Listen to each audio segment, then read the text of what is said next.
Baba mmoja alikuwa na binti mdogo, kila siku alimbeba akimpeleka shule katika mgongo wake, bila gari, bila baisikeli, kwa miguu yake tu na upendo. Na aliporudi nyumbani alimsaidia kazi zote za shule, alimpikia na kumjali sana kila siku.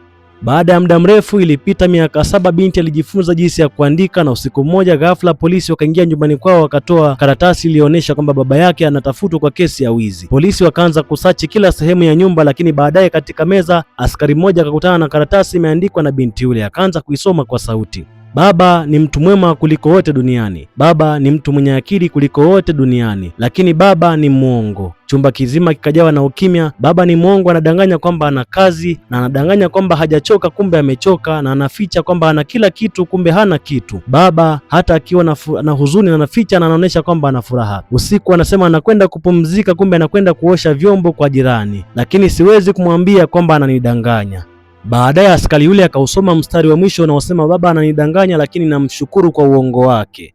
Ukimya ukatawala katika nyumba ile ndogo, kisha huzuni ikatawala. Wote wakajikuta wanalia na kukumbatiana, huku polisi wakiwa wamegundua kwamba nyumba ile haikuwa tu na mwizi, lakini baba anayejituma kwa ajili ya mtoto wake na mtoto anayemwelewa baba yake. Kwa sababu wakati mwingine uongo sio tu kwa ajili ya kuuficha ukweli uliopo, lakini wakati mwingine uongo huweza kuilinda hatima ya kesho ya mtoto.